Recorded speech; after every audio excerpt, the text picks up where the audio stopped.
namatay ang libu-libong isda sa Negros Occidental. Ang ilang fish cage operators, milyon na ang lugi. Naritong report.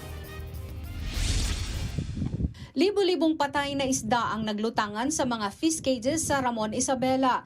Isa lang ang lugar sa apektado ng malawakang fish kill. Ang mga may-ari tuloy, problemado. Matik daw kasing lugi ang kanilang negosyo. Ayon sa operator ng fish cage na si Lorena Bulaay Dakuykoy, nasa mahigit 3,000 isda na ang namatay sa kanyang cage. Karamihan, mga tilapia. May naitala ring fish kill sa lalawigan ng Ifugao.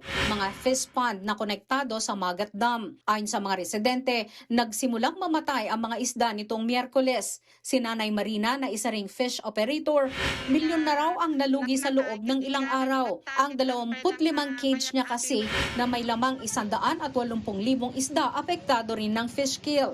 Kon man lang ti uray basit nga na ingato mi adagos ajenit iti agsapa.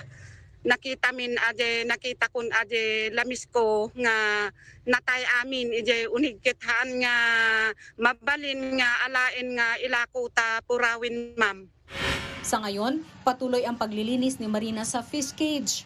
Ayon sa Bureau of Fisheries and Aquatic Resources, bunsod daw ito ng mababang level ng oxygen at polusyon sa Magat Dam. Inaalam pa ang kabuoang halaga ng pagkalugi dahil sa fish kill. Umaasa ang mga fish cage operators ng tulong mula sa pamahalaan. Mga kapatid, Nikki de Guzman po. Para sa mga impormasyong dapat ninyong malaman, mag-follow at mag-subscribe na sa social media pages ng News 5.